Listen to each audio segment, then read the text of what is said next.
Jesus Navas. Iniesta with the back heel. Jesus Navas again. Torres. Oh, it drops for Fabregas, who looks for Iniesta, who's onside! Spain score!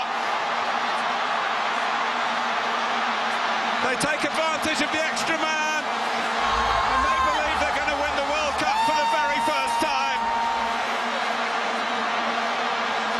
Robin left to rue his misses. And Del Bosque calls for calm. A question about offside. I think what they're complaining about more, Martin, is the supposed foul on Elliot on the edge of the box. They felt he was caught in a sandwich, and the Spaniards broke, and that's the end result. That's another yellow card, Matthijssen. And if he keeps going, it'll be yellow to red.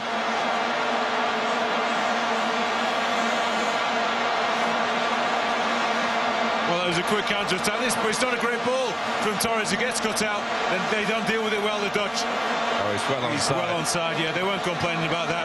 He did well, Iniesta, had to keep his composure. That's not an easy volley. What about the execution? Great technique, back across Stekelenburg, gets a hand to it. Not enough. Looks like no Dutch delight. Well, the quiet man of Spain has made a big noise for his country. Andres Iniesta